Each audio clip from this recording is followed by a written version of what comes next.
Пророк Муса, мир ему, напрямую разговаривал со Всевышним Аллахом. Без Джабраиля, мир ему, не так, как все остальные пророки.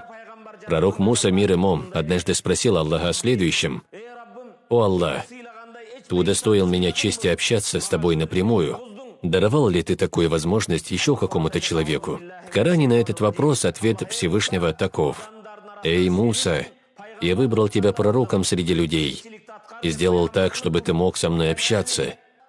Так будь доволен этим даром».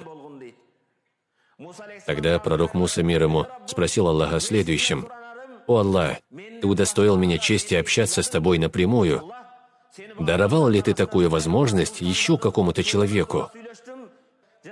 Всевышний Аллах ответил: «О Муса, перед концом времен я создам умму, которая будет уммой пророка Мухаммада, миром и благословения Аллаха. Это будут люди с сухими губами, пересохшими языками, изнеможденными телами и запавшими глазами, с пустым желудком, страдающим от мук голода. Они будут взывать ко мне в дуа и будут гораздо ближе ко мне, чем ты. О Муса, когда ты говоришь со мной, между нами 70 тысяч завес. Но в момент ифтара, разговения, не будет ни одной завесы между мной и постящимся людьми из умма Мухаммада, миром и благословения Аллаха.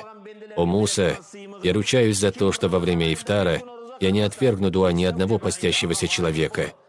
Кто в месяц Рамазан один день продержит пост, он получит возможность увидеть невиденное и услышать неслыханное человеком место в раю». Услышав это, пророк Муса попросил Всевышнего: «О Всевышний, дай мне тоже возможность держать пост в месяц Рамазан». «Такая возможность дарована только умме пророка Мухаммада», — ответил Всевышний.